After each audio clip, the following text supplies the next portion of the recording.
प्रधानमंत्री है देश का, वो क्या है? वो भी तो विदुर है। अगर विदुर नहीं है तो वो अपनी पत्नी के साथ लेकर के प्राण प्रतिष्ठा में क्यों शरीक हुआ? ठीक उसी प्रकार से ही नरेंद्र मोदी है। ये रामवादी नहीं है, इसको भारत के अध्यात्म और विश्वास नहीं है। यह पूंजीवादी राक्षस है, साम्राज्यवादी राक्षस है, इसलिए ये कालनेमी है। जाति धर्म के नाम पर वोट देते हैं। देखिए, जाति धर्म के बात पर ये हिंदू को मुसलमान से लड़ा दो, हिंदू को सिख से लड़ा दो। ये मोदी नहीं मदारी है, इसको झूठ बोलने की बीमारी है, इसको झूठ बोलने की बीमारी है। इसका इलाज किसान करेगा, उसकी ये लाचारी है। मोदी जी मदारी हो गए हैं। बिल्कुल मदारी है। मोदी ने 15 लाख रुपया कहा। हम ये आपके माध्यम से कहना चाहते हैं मोदी जी से, अभी उनका राजकाज है, वो 4-4, 5-5 पेंशन ले रहा है मोदी खुद, प्रधानमंत्री, वोट लेकर के जनता से। बनारस के अंदर कितना पेंशन मिल रहा है? 500 रुपया। यहाँ पर कितना मिल रहा है? 400 रुपया। तो बराबर पेंशन क्यों नहीं करता? वोट देने वाला, मैं आप ही से सवाल करता हूँ पत्रकारों से देश के, कि जो वोट देने वाले को 400 रुपये, 500 रुपये पेंशन, हरियाणा के अंदर 2500 रुपये पेंशन और दिल्ली के अंदर 2200 रुपये पेंशन, तो वहाँ पर ये 5 पेंशन ले, इनके बाल बच्चा पेंशन ले। क्यों? इन्होंने धनिया बांट रखा है क्या? नरेंद्र मोदी नमाज पकड़ ली इस है। अब छठ घाट पर सबसे ज़्यादा भीड़, मंदिर में सबसे ज़्यादा भीड़, नमाज पकड़ी से बड़ी कस के। और नमाज हम और आप हैं, सबसे ज़्यादा गरीब, बुद्धिजीवी, पढ़ा लिखा हुआ लोग धर्म के आगे बढ़ रहा है। गरीब गुरुबा नहीं बढ़ रहा है। गरीब गरीब रह गया और धर्म पर कौन जा रहा है? आज सबसे ज़्यादा पूजा पाठ कराने के लिए पंडित जी को आधा आदमी छोड़ने जा रहा है, तो आधा आदमी पूरा उसको सबसे ज़्यादा पकड़ने जा रहा है।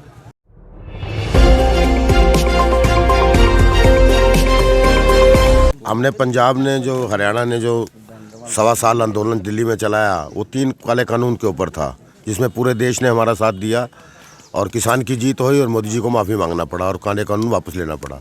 अभी मैं बिहार में 1 महीने से बिहार में हूँ। 20 तारीख को बिहार में मैंने रैली भी की थी, तो फॉरवर्ड ब्लॉक के कहने पर मैं यहाँ पर आया था। तो मैं गाँव-गाँव घूम रहा हूँ।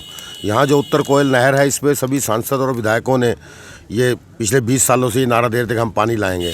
तो हम यहाँ पर एक बड़ा जन आंदोलन खड़ा करेंगे। यहाँ पर जो भी मोर्चा के दिल्ली में लोग गए थे, उस संयुक्त किसान मोर्चा में, उन लोगों से हम संपर्क स्थापित कर रहे हैं और उनको इकट्ठा करके वोट, पानी नहीं तो वोट नहीं, तो ये अगला आंदोलन होगा। बिहार से शुरू होगा उत्तर कोयल नहर के ऊपर, कि इनके वायदों के ऊपर उस सांसद को उस काम में घुसने नहीं दिया जाएगा। आपको पानी हर हालत में पहुंचाना होगा, नहीं तो वोट नहीं आपको मिलेगा, वोट का बहिष्कार करेंगे। एक तो आंदोलन हमारा ये संयुक्त किसान मोर्चा भारत के नाम से ये शुरू होगा। जाति धर्म के नाम पर वोट देते हैं। देखिए, जाति धर्म के बात पर ये हिंदू को मुसलमान से लड़ा दो, हिंदू को सिख से लड़ा दो। ये मोदी नहीं मदारी है, इसको झूठ बोलने की बीमारी है, इसको झूठ बोलने की बीमारी है। इसका इलाज किसान करेगा, उसकी ये लाचारी है। मोदी जी मदारी हो गए हैं। बिल्कुल मदारी है। मोदी ने 15 लाख रुपया कहा। हम ये आपके माध्यम से कहना चाहते हैं मोदी जी से, अभी उनका राजकाज है, वो 4-4, 5-5 पेंशन ले रहा है मोदी खुद, प्रधानमंत्री, वोट लेकर के जनता से। बनारस के अंदर कितना पेंशन मिल रहा है? 500 रुपया। यहाँ पर कितना मिल रहा है? 400 रुपया। तो बराबर पेंशन क्यों नहीं करता? वोट देने वाला, मैं आप ही से सवाल करता हूँ पत्रकारों से देश के, कि जो वोट देने वाले को 400 रुपये, 500 रुपये पेंशन, हरियाणा के अंदर 2500 रुपये पेंशन और दिल्ली के अंदर 2200 रुपये पेंशन, तो वहाँ पर ये 5 पेंशन ले, इनके बाल बच्चा पेंशन ले। क्यों? इन्होंने धनिया बांट रखा है क्या?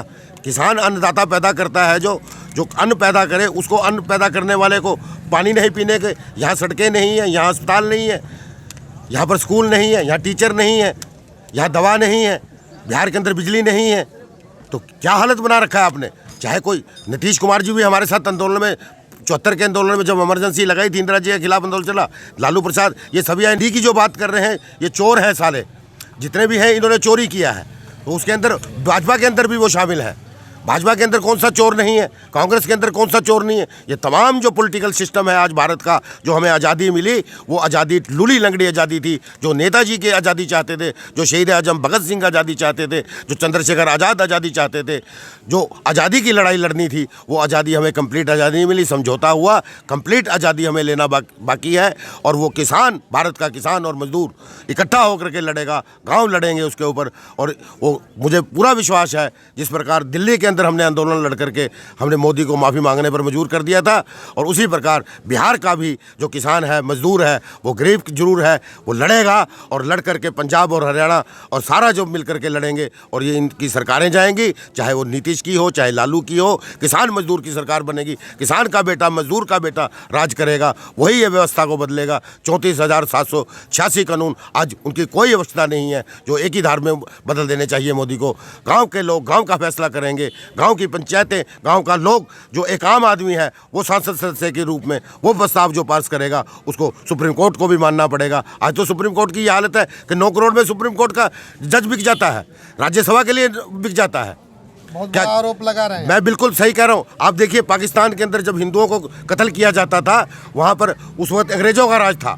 वहाँ पर जो आज भी शहीद जो गंज जो गुरुद्वारा बना हुआ है, उन्होंने मुसलमान देश होते हुए उन्होंने उसको नहीं ढहाया और वहाँ पर प्रीवियस काउंसिल के अंदर मुकदमा चला। तो उन्होंने मुसलमान भी तो ढा सकते थे। अगर हिंदू राष्ट्र बने से समस्या हल हो सकती है तो मुसलमान जो राष्ट्र बने हुए हैं उनकी समस्या क्यों नहीं हल हुई? हिंदू राष्ट्र आपका नेपाल था, वहाँ समस्या क्यों नहीं हल हुई? हिंदू राष्ट्र बने से समस्या हल नहीं होगी। ये समस्याएं को बरकरार रखने के लिए ये सारे काम कर रहे हैं। और आज इनके ऊपर जो मल्टीनेशनल है, जो कॉरपोरेट घराने हैं, जो पूरी दुनिया के अंदर व्यापार कर रहे हैं, वो आज राज कर रहे हैं। एक तरफ वो लोग राज करने वाले लोग, जो अगला भूमि अधिग्रहण जो कानून आ रहा है, जो अभी भारतमाला जो सड़क बन रही है, उसका भी मुआवजा नहीं मिला लोगों को। अभी 3 तरह का इन्होंने सरकार ने बना रखा है, गैर मरजुआ जमीन मालिक गैर मरजुआ और सरकार में गैर मरजुआ। ये जब चाहे ज़मीन को हथिया ले और उसी का ये रिजल्ट है कि अभी किसानों के अंदर, मुझे किसान मिले थे यहाँ पर, कि उनकी खड़ी फसल को भी उनको उजाड़ करके बुलडोजर से चला करके उनको कर दिया जा रहा है।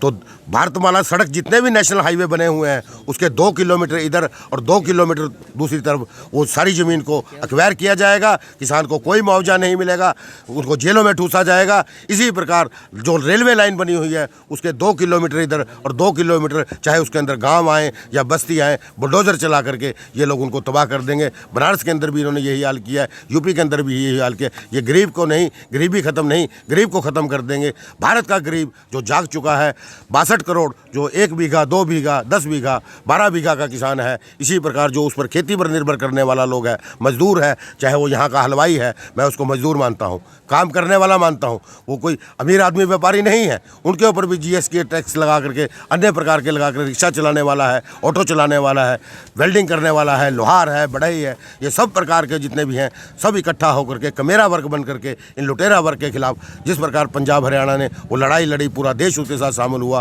बिहार के अंदर हमारे दशमेश पिता गुरु गोविंद सिंह जी पटना में जन्म लिए थे, उन्होंने भी अन्याय के खिलाफ लड़ाई लड़ी।